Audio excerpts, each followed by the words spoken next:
finally, somebody don't come out and stand on a president Uncle Bubu. Mr. Nnamdi Kanu lawyer come out and talk like he talk to Uncle Bubu, direct message, fear no day. If you listen to the message, you go no say Uncle Bubu they talk. Now they talk to. Now make I ask one question, my people. Mazin Nnamdi Kanu, now be Nigeria problem. How Mazin Nnamdi Kanu be Nigeria problem?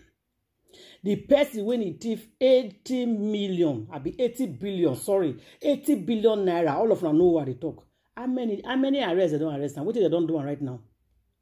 My people, I don't want to waste my time. Make una go straight and watch this video. Listen to this video from the beginning to the end. You see, say he make a lot of points. Now go see him now. Watch that video and share them. Leave your comment for the comment section. From Ada Universe TV.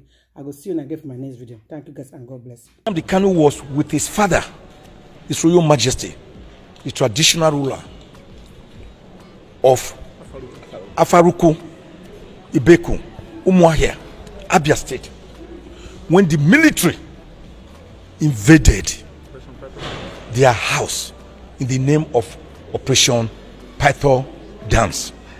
I haven't seen Operation Python Dance at Sambisa Forest, dance at Chibok Forest, dance in Niger State, dance in Meduguri, dance in Kaduna. I have not seen, but Operation Python Dance went to a peaceful home inhabited by a traditional ruler, invaded it and mauled down 28 Nigerians, 28 innocent Nigerians in cold blood, gruesomely, in a most torturous and murderous manner. They did nothing wrong.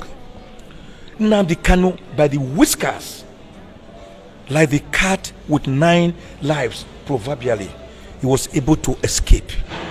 Then you say that person jumped bail.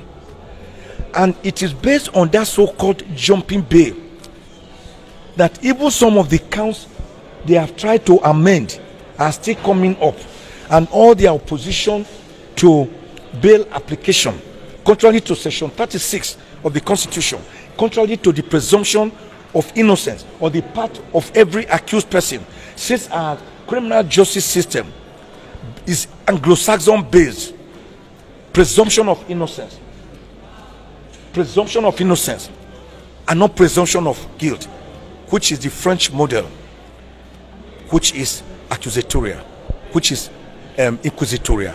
The Anglo-Saxon one is inquisitorial. Everything they have been doing is based on that. Today, the prosecution for the 7th time came forward. They wanted to again amend their charge. By the grace of God, last time we had objected to the 15-count charge has been puerile, has been unsustainable, has been incapable of granting the court jurisdiction. The court heard us loud and clear. During the last adjournment date, the court struck out 8 of the 15-count charge, leaving only 7. He said to them to lick their wounds, and come back quietly today for a trial. Yesterday, at 2:32 p.m., less than 24 hours to the hearing of today, they came back again with a so-called proposed amended charge. Amended charge number 7. And I told the court, you cannot carry out trial by ambush. This is the 7th time you are doing this. You are federal government. You have all the equipment, all the implements, all the facilities at your disposal. How come you cannot prosecute a simple case like this? That each time we are coming to court, a day before the court, you will dump on off. You saw the huge bundles. Each of them is as fat as a portmanteau or a briefcase that they dumped on us. I, speaking honestly as a Christian, have not even looked at the amended charge, not to talk of the documents they attach, which are bundles.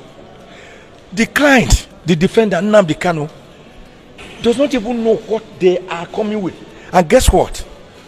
Instead of the 7-count charge that the judge left, on their own volition, they removed one again and brought only 6 counts, no longer 7 counts. So we beat them back again with bare knuckles. They brought only 6 today. Then I told the court, the way to go about it is that if they want this count, a plea to be taken. I mean, a plea has to be taken because this is a totally new charge. They changed many of the wordings, many of the sentences, and as quickly observed by my learned friend here, because I have not even seen them. Justice is not a one-way traffic for the prosecution alone. The Supreme Court, through Justice Oputa, said it is not even a two-way traffic for the prosecution and the defendant. He said justice is a 3-way traffic.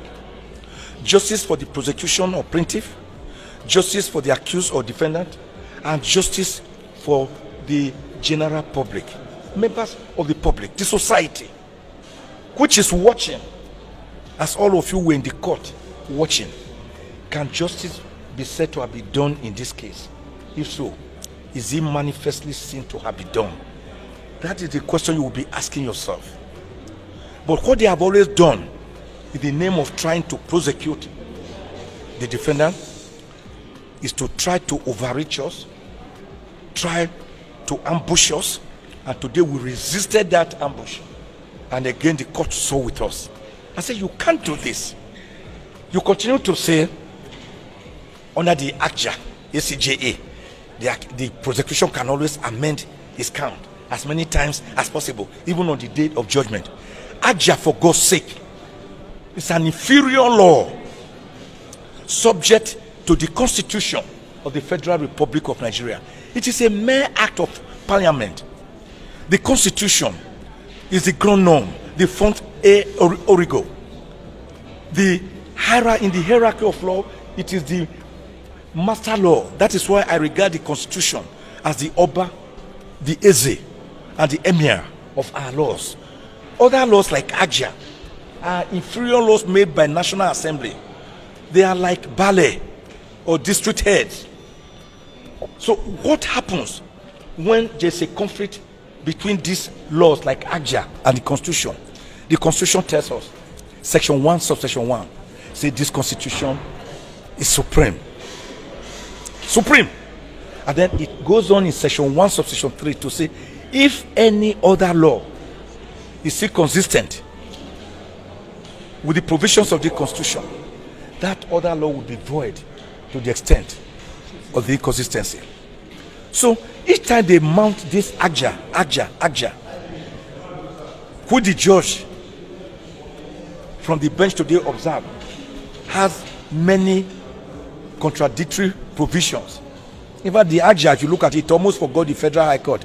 They now first started saying FCT High Court before they remember Federal High Court. It should be Federal High Court before FCT High Court or any other court. Now, that any provision in ACJA must bow to Section 36 of the 1999 Constitution, which gives fair hearing to an accused person. And what is fair hearing? The Supreme Court tells us that fair hearing includes fair trial. And that the two doctrines, the twin pillars of natural justice must be observed. One is nemo judex in causa sua. No one must be a judge in his own cause. The other one is audi alteram partem. You must hear the other side, which is why God gave Adam and Eve